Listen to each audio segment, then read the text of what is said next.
The card was sitting on table 7, right next to a $60 tip on a $40 breakfast tab.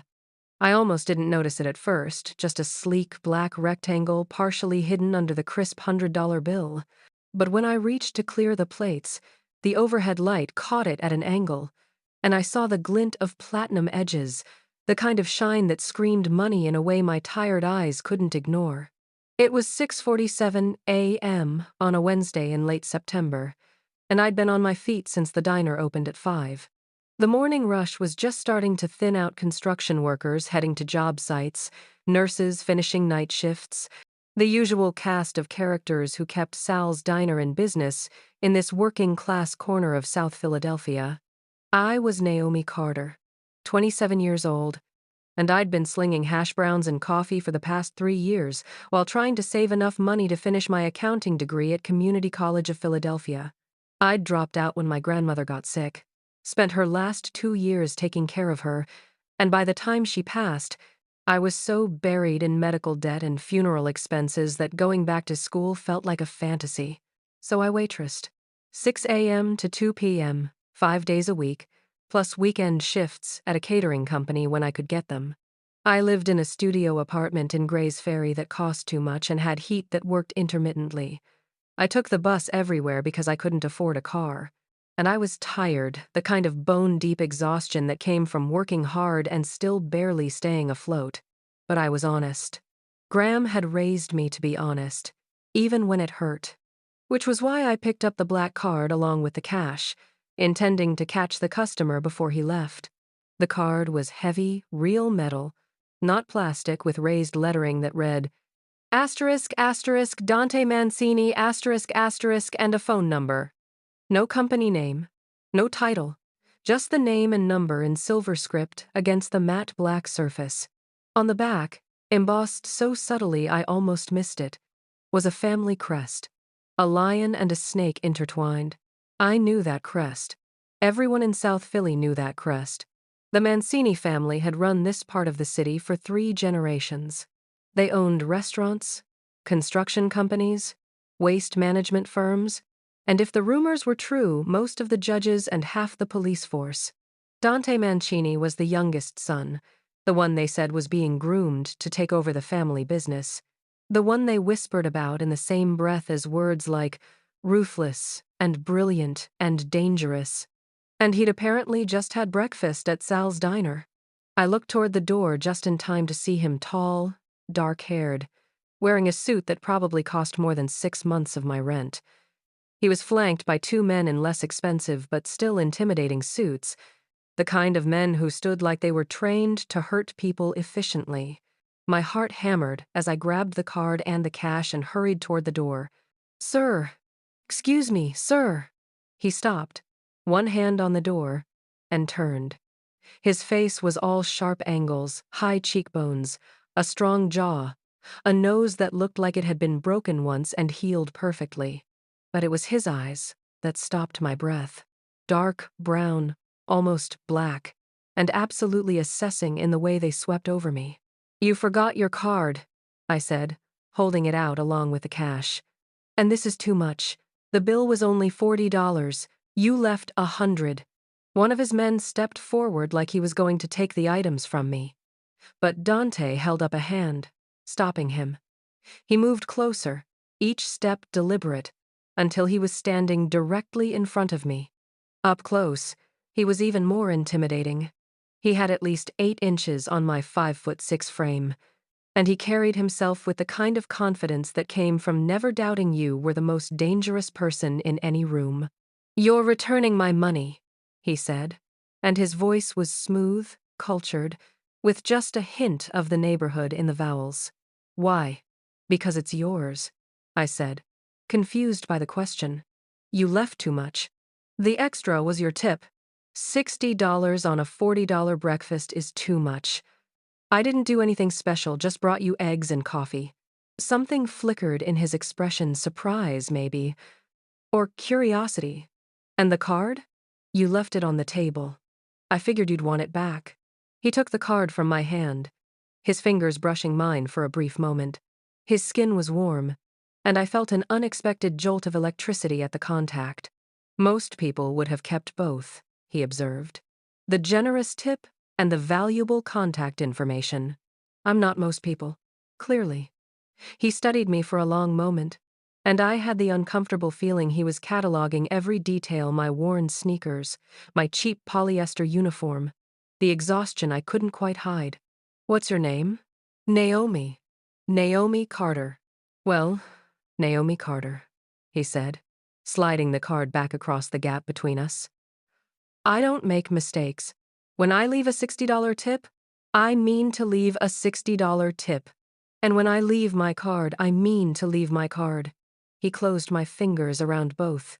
Keep them. But I can't. You can. You will. His eyes held mine, and there was something almost hypnotic about his intensity. That card is an investment, Naomi. One day, you might need something. When that day comes, you call that number. Understood?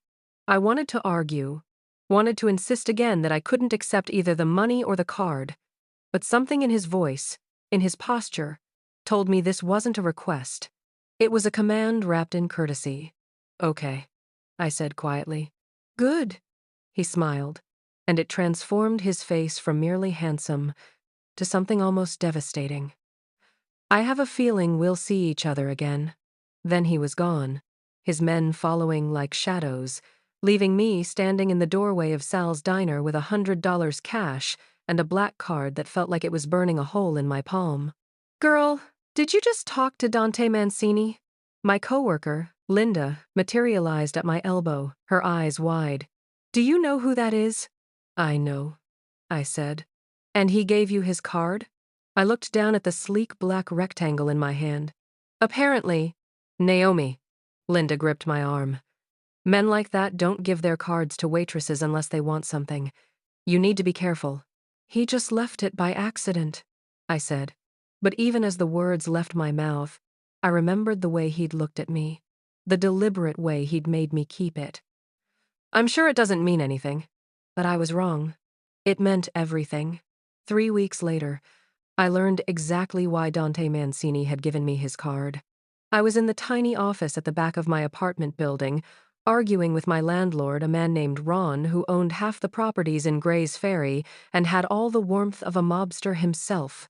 I told you, I'll have the rest by Friday, I said, trying to keep my voice steady. I just need 3 more days. You needed 3 more days last month, Ron shot back. And the month before that, you're 2 months behind now, Naomi. I've been patient, but I got bills to pay too. I know, and I appreciate it. I've just had some unexpected expenses. I don't care about your expenses. I care about my rent. He leaned back in his chair, his expression calculating. You got until Monday to come up with the full amount. That's $4,000, plus late fees or you're out. I got 3 people waiting for that unit. $4,000. I had $800 in my checking account and another $200 in tips hidden in a coffee can in my kitchen. Even with my paycheck on Friday and the catering gig I had lined up for the weekend, I'd be lucky to scrape together $3,000. I was going to lose my apartment. The realization hit me like a physical blow. I'd be homeless. I'd lose everything I'd worked for, the small stability I'd managed to build after Graham died. I'd be back to square one or worse. Please, I heard myself say, hating the desperation in my voice. Just give me 2 weeks. I'll figure something out. Monday, Ron repeated. That's my final offer. Take it or start packing. I left his office feeling numb, my mind racing through increasingly desperate options. I could ask Linda for a loan, but she had 3 kids and was barely making ends meet herself. I could try to get a cash advance on my credit card, but I was already maxed out from Graham's medical bills. The black card. I'd kept it in my wallet, tucked behind my driver's license where I wouldn't see it every time I opened the billfold. I'd tried to forget about it, tried to convince myself that Linda was wrong, that Dante Mancini didn't want anything from me. But he'd said it himself. Asterisk. One day you might need something. When that day comes, you call that number, asterisk. This was that day. I pulled out my phone before I could talk myself out of it, typing in the number from the card with shaking fingers. It rang twice before a man's voice answered, not Dante, someone else, cool and professional. Mancini Residence. My voice cracked. I cleared my throat and tried again. I'm calling for Dante Mancini. My name is Naomi Carter. He gave me this number and told me to call if I needed something. A pause. One moment, please. I waited, my heart pounding, already regretting this. What was I doing? You didn't call men like Dante Mancini for help. You didn't owe men like that favors. I should hang up. Should delete the number. Should figure something else out. Naomi Carter. His voice was exactly as I remembered. Smooth, cultured, with that hint of neighborhood warmth underneath. I wondered how long it would take you to call. I'm sorry to bother you, I said quickly. I probably shouldn't have. Tell me what you need. The directness of it caught me off guard. I need money. $4,000 by Monday. I'm about to be evicted, and I don't have anywhere else to turn. The words tumbled out in a rush. I know this is crazy. I barely know you. But you said if I ever needed something. I did say that. I could hear something in his voice, satisfaction, maybe, or vindication. $4,000 is not a problem. Where are you right now? At home. Well, at my apartment. For now. Text me the address. I'll be there in an hour. Wait. You don't have to. I said I'll be there in an hour, Naomi. Send me the address. He hung up before I could argue. I stood in my tiny apartment, staring at my phone, trying to process what had just happened. Dante Mancini was coming here, to my apartment, in an hour. The panic set in immediately. My studio was a disaster, clothes draped over the chair, dishes in the sink, the Murphy bed still pulled down from this morning because I'd been running late for my shift. I had an hour to make this place look less like the home of someone who was barely surviving. I cleaned like my life depended on it because maybe it did. Exactly 63 minutes later, there was a knock on my door. 3 sharp raps, authoritative and unmistakable. I took a breath, smoothed down my hair, and opened the door. Dante Mancini stood in my hallway wearing dark jeans and a black sweater, casual for him, but still looking like he'd stepped out of a magazine. Behind him, I could see one of his men standing near the stairs, a silent guardian. May I come in? Dante asked. And it was polite, but I heard the assumption underneath. Asterisk. Of course I'm coming in. Asterisk. Yes. Sorry. I stepped back, acutely aware of how small and shabby my apartment must look to someone like him. It's not much. He entered, his gaze sweeping the space in that assessing way of his. But when he looked back at me, there was no judgment in his expression, just that same intense focus. You keep a clean home, he said. Small, but tidy. This is good.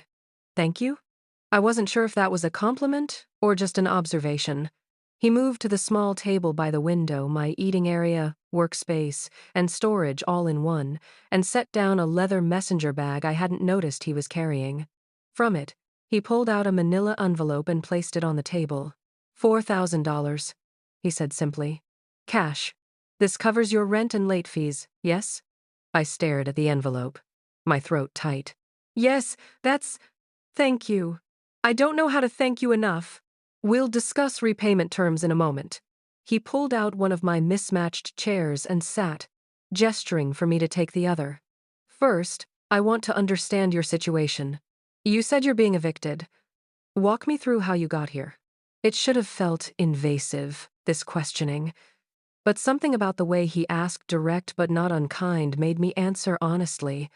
I told him about Graham getting sick, about dropping out of school to take care of her, about the medical bills that insurance didn't cover, the funeral expenses, the way I'd been treading water ever since, working 2 jobs and still falling behind. I'm usually better with money, I said, hearing the defensiveness in my own voice. I had everything budgeted out. But then my car needed a repair I couldn't afford to skip, and that ate into rent money, and then I got sick and missed a few shifts.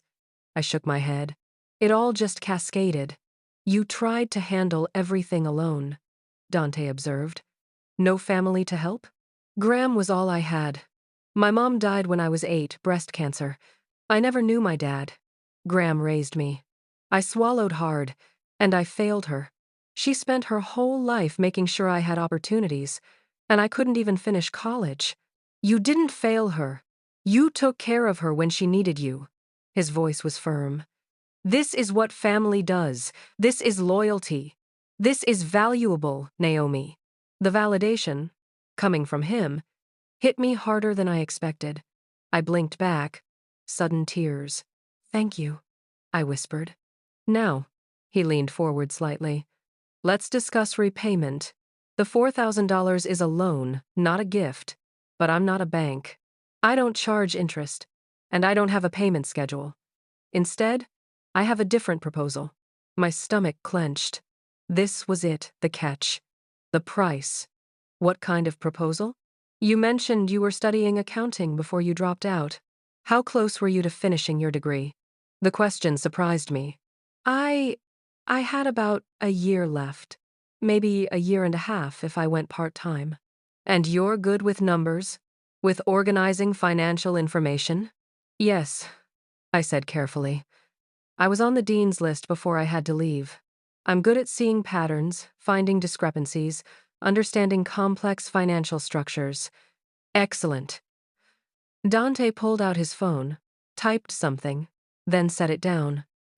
I own several legitimate businesses, restaurants, a construction company, property management. I need someone I can trust to audit these businesses, to make sure the books are accurate, to identify areas where we're losing money to inefficiency or, in some cases, theft. You want to hire me as an accountant? I want to hire you as my personal financial consultant. You would work for me exclusively, managing the financial aspects of my legitimate operations. In exchange, I will pay you a salary of $80,000 per year, plus benefits. I will also pay for you to finish your degree, tuition, books, everything. You can take classes part-time while you work for me. I stared at him, unable to process what I was hearing. That's too generous. You don't even know if I'm good at the work. You returned $60 and my business card when you could have kept both.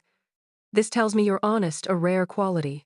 You've managed to survive in poverty for 3 years without turning to crime or giving up entirely. This tells me you're resourceful and determined. And you put family above your own ambitions. This tells me you understand loyalty. He paused. These qualities are worth far more to me than a degree from an expensive university, though you'll get that degree anyway. What's the catch?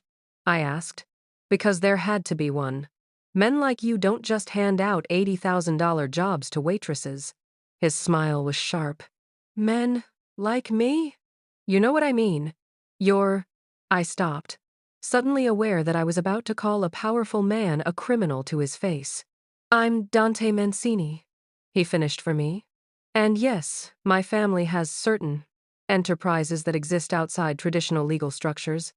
But the businesses I'm asking you to manage are completely legitimate. Restaurants, construction, property management, all legal, all taxed properly, all operating within the bounds of the law. He leaned back. However, there is a catch, as you call it. My chest tightened. What is it? You work for me exclusively. No outside employment. No side jobs. Your time, your skills, your loyalty, all of it, belongs to me. You'll be expected to be available when I need you, which may include evenings and weekends. And, he paused, his dark eyes holding mine. You'll need to be seen with me publicly. Dinners, business functions, social events. People will assume you're my companion. This association will protect you from anyone who might try to use you against me, but it will also tie you to my reputation. For how long? 2 years minimum.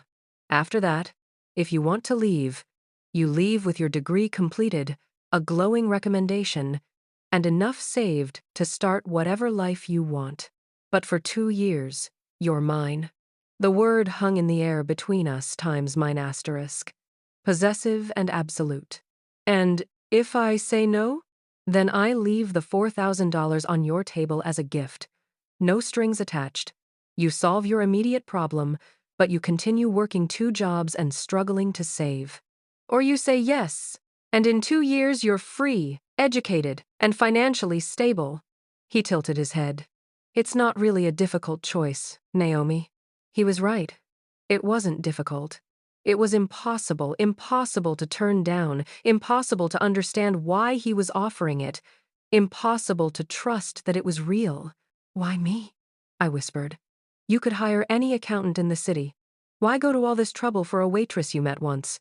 Because I've been looking for someone I can trust for 6 months, and everyone I've interviewed comes with baggage loyalties to other families, ambitions that might conflict with mine, connections that create vulnerabilities. He leaned forward again. But you? You have no connections to this world. No family who might be leveraged against you. No ambitions beyond finishing your degree and building a stable life. And you demonstrated in our first meeting that you have something I value above all else: integrity. You could have kept my card and sold my contact information to my enemies for 10 times what I paid for breakfast. Instead, you chased me down to return it. That's just basic decency. In my world, basic decency is a rare and precious commodity. His voice softened slightly. You remind me of someone. My grandmother. She raised me after my mother died. She worked herself to exhaustion to make sure I had opportunities, and she never compromised her principles, even when it cost her.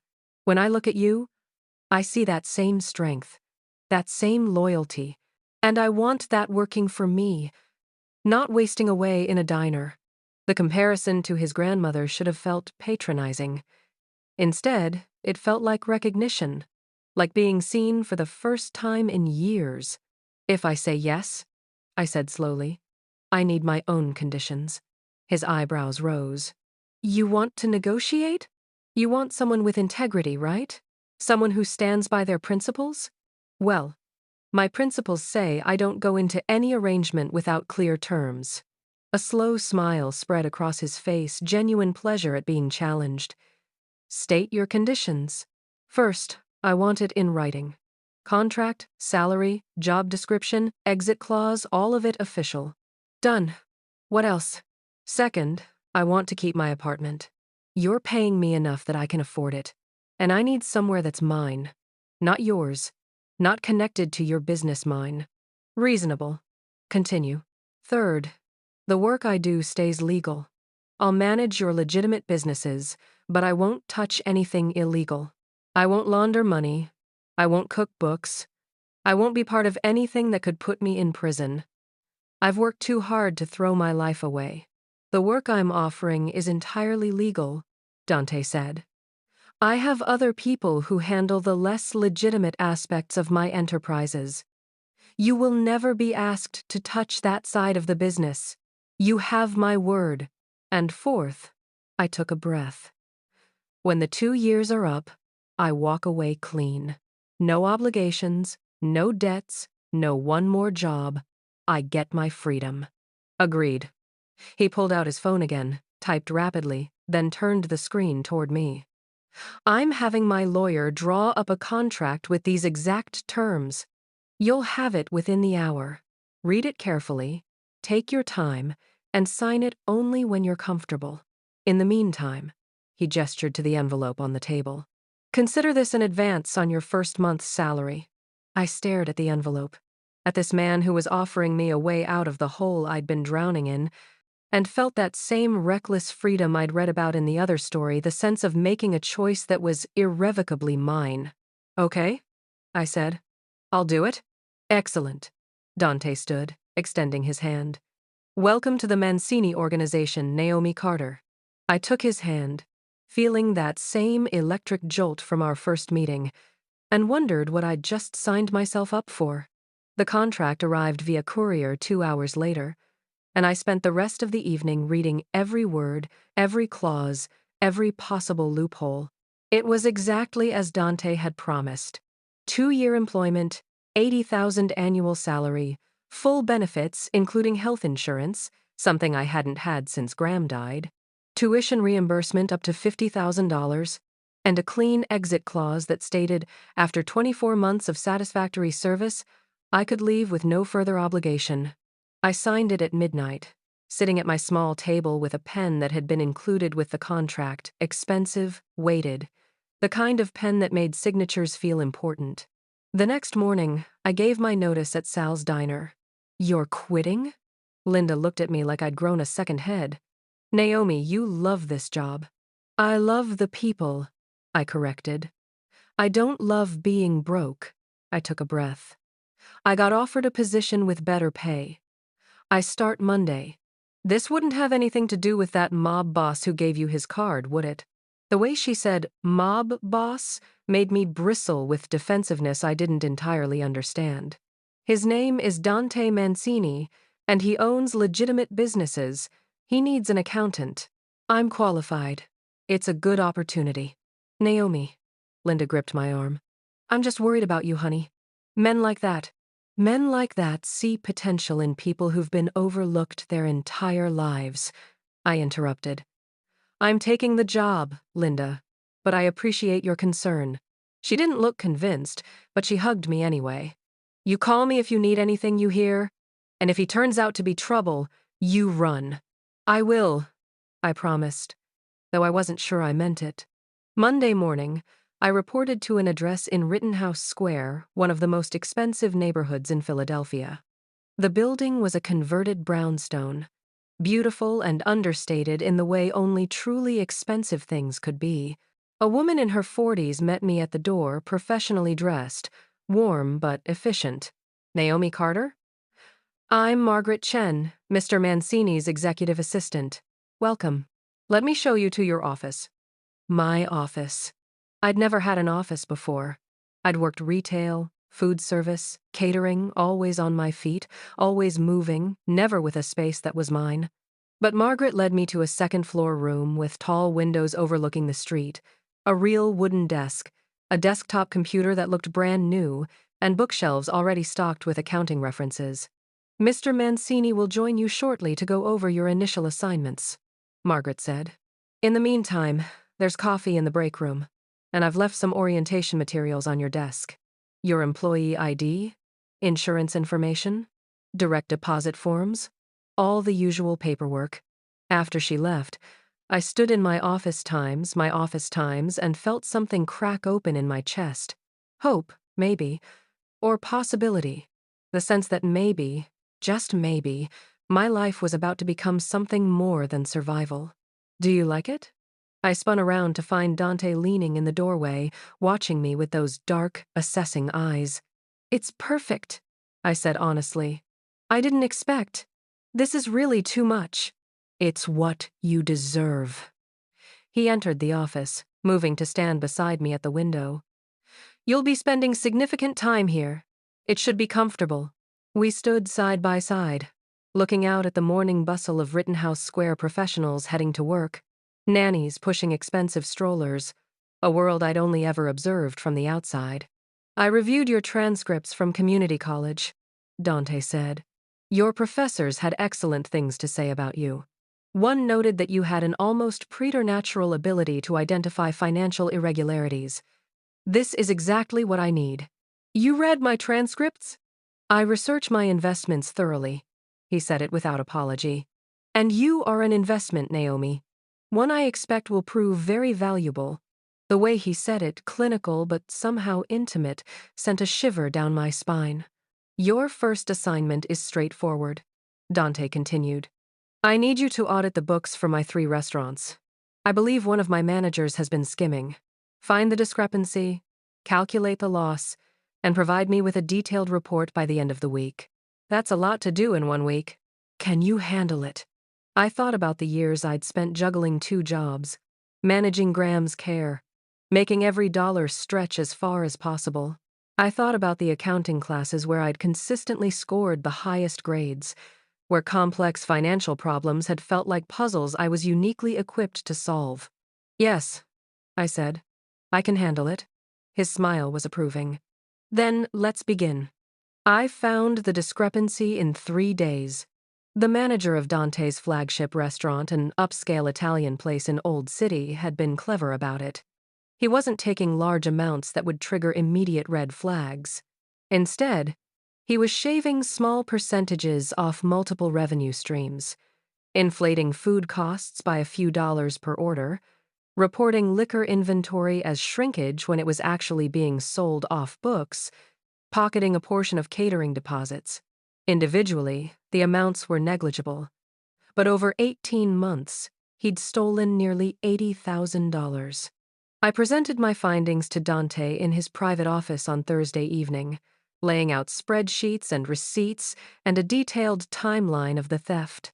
80,000, Dante said, his voice quiet and dangerous in a way I was learning to recognize. He stole 80,000 from me and thought I wouldn't notice. It was sophisticated, I offered, though I wasn't sure why I was defending the man. He knew enough about accounting to hide it in ways that wouldn't show up in a standard audit. But you found it. Dante's eyes met mine. In 3 days. I knew what to look for. Once I saw the pattern in the food costs, everything else became obvious. He studied the spreadsheets for a long moment, then closed the folder. You've done excellent work, Naomi. Better than I expected, and my expectations were high. He pulled out his phone. Marco, come to my office. Marco, one of the men who'd been with Dante at the diner that first morning, appeared within minutes. Dante handed him the folder. Address this tonight, was all he said. Marco nodded and left. I tried not to think about what address this meant. You look troubled, Dante observed. What's going to happen to him, the manager? He'll be given an opportunity to return what he stole, plus interest. If he's smart, he'll do so and find employment elsewhere. If he's not smart, Dante shrugged. Then he'll learn that stealing from the Mancini family has consequences. You're going to hurt him. I'm going to make sure he understands that theft is unacceptable. He leaned back in his chair. This troubles you? I don't know, I admitted. I guess I never thought about the consequences of my work. I just found the numbers. The numbers represent real theft, Naomi. Money that should have gone to my employees' paychecks, to maintaining the restaurant, to providing excellent service to our customers. Instead, it went into one man's pocket because he thought he was clever enough to steal without being caught. Dante's voice was firm. You did the right thing by finding this. What I do with the information is my responsibility, not yours. It was a clear line, my work, his decisions. I should have felt relieved. Instead, I felt complicit in ways I couldn't quite articulate. Come, Dante said, standing. You've worked hard this week. Let me take you to dinner. You don't have to. Part of your contract is attending business functions with me. Consider this your first one. Besides, his mouth curved in a slight smile, you need to be seen with me. People need to know you're under my protection. The restaurant was exactly the kind of place I'd only ever seen from the outside, soft lighting, white tablecloths, a wine list thicker than my accounting textbooks. We were seated immediately at the best table, near the window but slightly elevated, positioned so that everyone entering would see us. This is one of my competitors, Dante explained, as we settled into our seats. Anthony Russo owns the place. Good food, decent wine list, moderate success. He also happens to be connected to the Russo family, different branch. No relation to your friend Linda, I'm guessing. Why are we eating at a competitor's restaurant? Because I want Anthony to see you with me. He ordered wine without consulting the menu, something expensive in Italian that I didn't catch.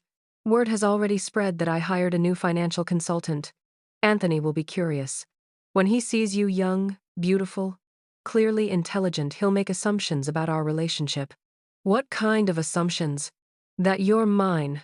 Not just an employee, but someone I care about. Someone under my personal protection. The wine arrived, and he poured for both of us. This is strategic, Naomi. In my world, being seen as mine keeps you safe.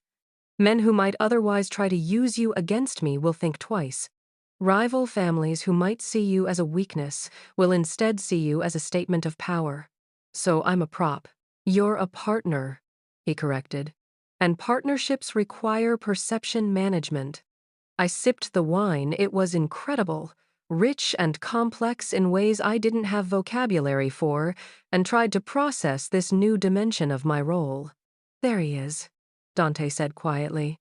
I followed his gaze to see a man in his 50s approaching our table, silver-haired, expensive suit, the kind of smile that didn't reach his eyes. Dante Mancini, the man said warmly. To what do I owe the pleasure? Anthony. Dante stood, shaking his hand. I was in the neighborhood and heard excellent things about your new chef. Thought I'd see for myself. I'm honored. Anthony's eyes slid to me, curious and assessing. And who is this lovely companion? This is Naomi Carter, my financial consultant, and Dante's hand settled on my shoulder, warm and possessive, and my personal guest this evening. The phrasing was deliberate. Asterisk personal guest asterisk. Not girlfriend, not date, but something that carried implications while remaining technically professional. A pleasure, Miss Carter. Anthony extended his hand, and I shook it. Any friend of Dante's is welcome in my establishment. After he left, Dante's hand remained on my shoulder for a moment longer before he returned to his seat. That went well, he said, satisfaction in his voice.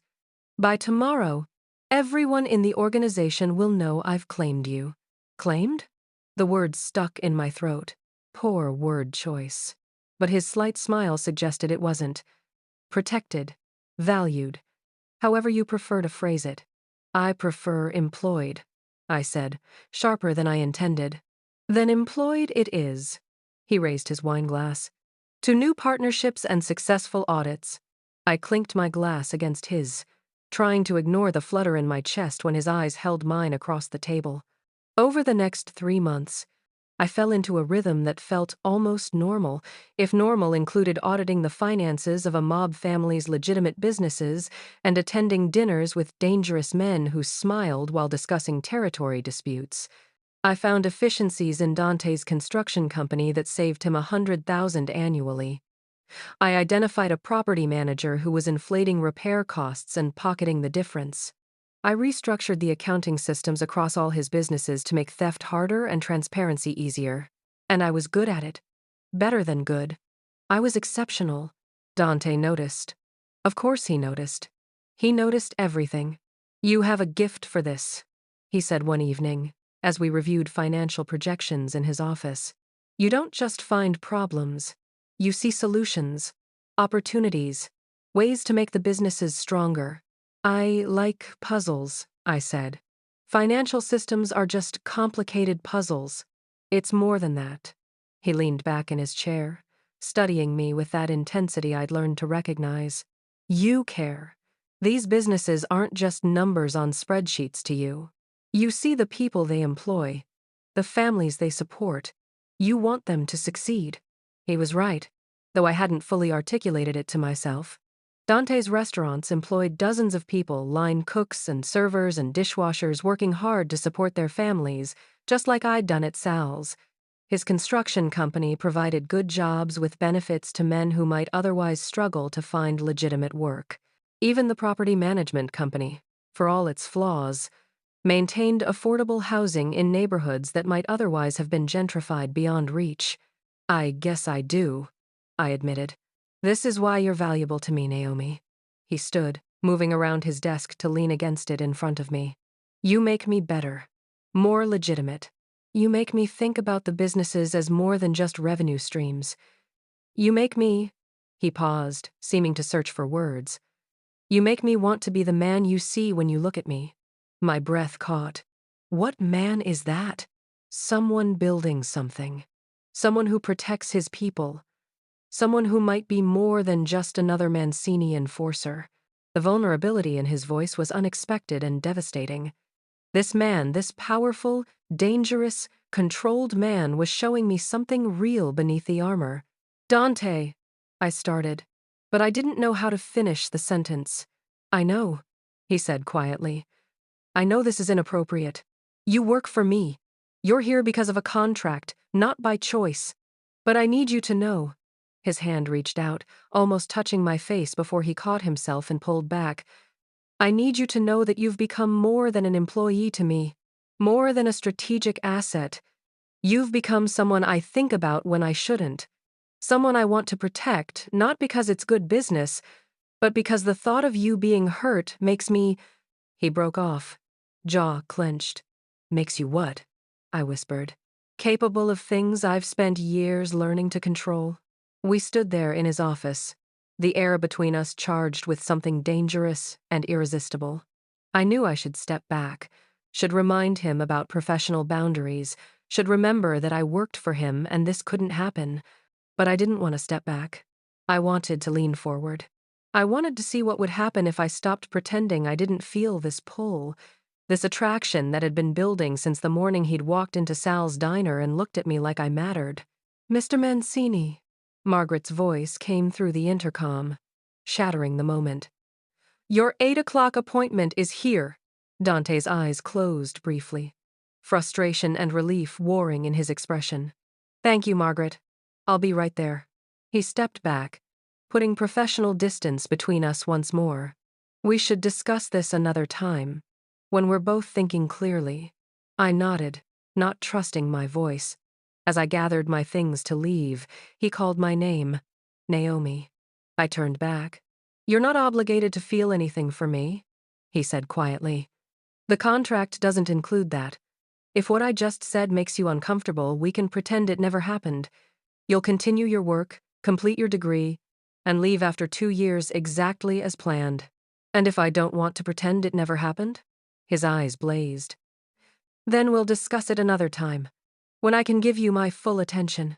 That night, I couldn't sleep. I lay in my apartment, my small but paid-for apartment, and thought about the past 3 months, about how my life had transformed from desperate survival to something approaching stability, about how I'd gone from returning a $60 tip to managing hundreds of thousands of dollars in business operations, about how Dante Mancini had looked at me and seen potential instead of poverty, and about how somewhere along the way, I'd stopped seeing him as my employer and started seeing him as something else. I pulled out my phone and stared at his number, not the business line, but the personal cell he'd given me for emergencies. Was this an emergency? Did wanting to hear his voice count? Before I could talk myself out of it, I called. He answered on the first ring. Naomi, is something wrong? No. I took a breath. I couldn't sleep. I keep thinking about what you said in your office. A pause. What part specifically? The part where you said I've become more than an employee to you. That part. His voice was rougher now, less controlled. And? I closed my eyes. I think you've become more than an employer to me too. And I don't know what to do about that. Silence stretched between us, heavy with implication. Where are you right now? Dante asked finally. Home. My apartment. I'm coming over. Dante. It's almost midnight. I'm coming over, Naomi. We're having this conversation now, not later. Unlock your door. He hung up before I could argue. 20 minutes later, just enough time for me to panic and change clothes twice and wonder what the hell I was doing, there was a knock on my door.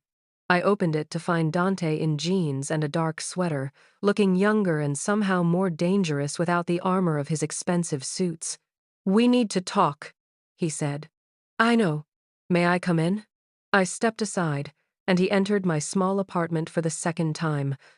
But everything felt different now. Charged. Inevitable. I've been trying not to do this, Dante said, turning to face me. Trying to be professional. Trying to give you space to work and learn and grow without the complication of— He gestured between us. This. What is this? I asked. I don't know. Attraction? Fascination? The feeling that I've been waiting for someone like you without knowing I was waiting? He moved closer. You're brilliant and honest, and you fight for what's right even when it costs you. You returned my card when you could have sold it. You took this job to build a future, not just to escape your past. You care about the people my businesses employ. You make me want to be better, Naomi. And You what? I'm falling in love with you, he said simply. And I know that's inappropriate and probably unwelcome and certainly complicated by the fact that you work for me. But I needed you to know. Because I can't keep pretending I don't feel this way. My heart hammered against my ribs. You're right. It is inappropriate and complicated and probably a terrible idea. I know. But I moved closer, closing the distance between us. I think I'm falling in love with you too. The kiss was inevitable. His hands in my hair, my fingers gripping his sweater, both of us falling into something we'd been resisting for months. He kissed me like I was air and he'd been drowning, and I kissed him back with all the want and fear and hope I'd been trying to ignore. When we finally broke apart, both breathing hard, Dante pressed his forehead against mine. "This changes everything," he said. "I know. The contract is still valid," I finished. 2 years. I'm still your employee. This doesn't change that. It should, he argued. You shouldn't feel obligated. I'm not obligated. I'm choosing. I pulled back to look at him. I'm choosing to stay, to work for you, to, I took a breath, to see where this goes. But I need something from you first. Name it. I need to know that if I do this, if I let myself fall for you completely, you won't keep me in the dark about the dangerous parts of your life. I don't need to know details about the illegal business, but I need to know when you're in danger. I need to know if someone's threatened you. My voice cracked.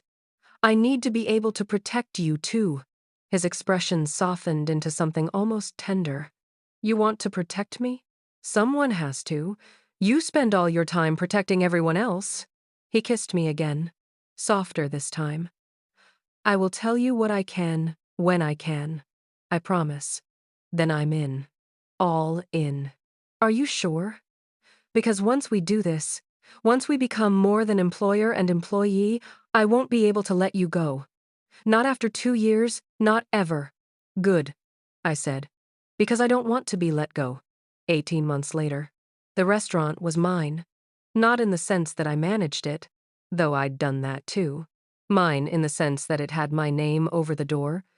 Carter and Mancini Bistro.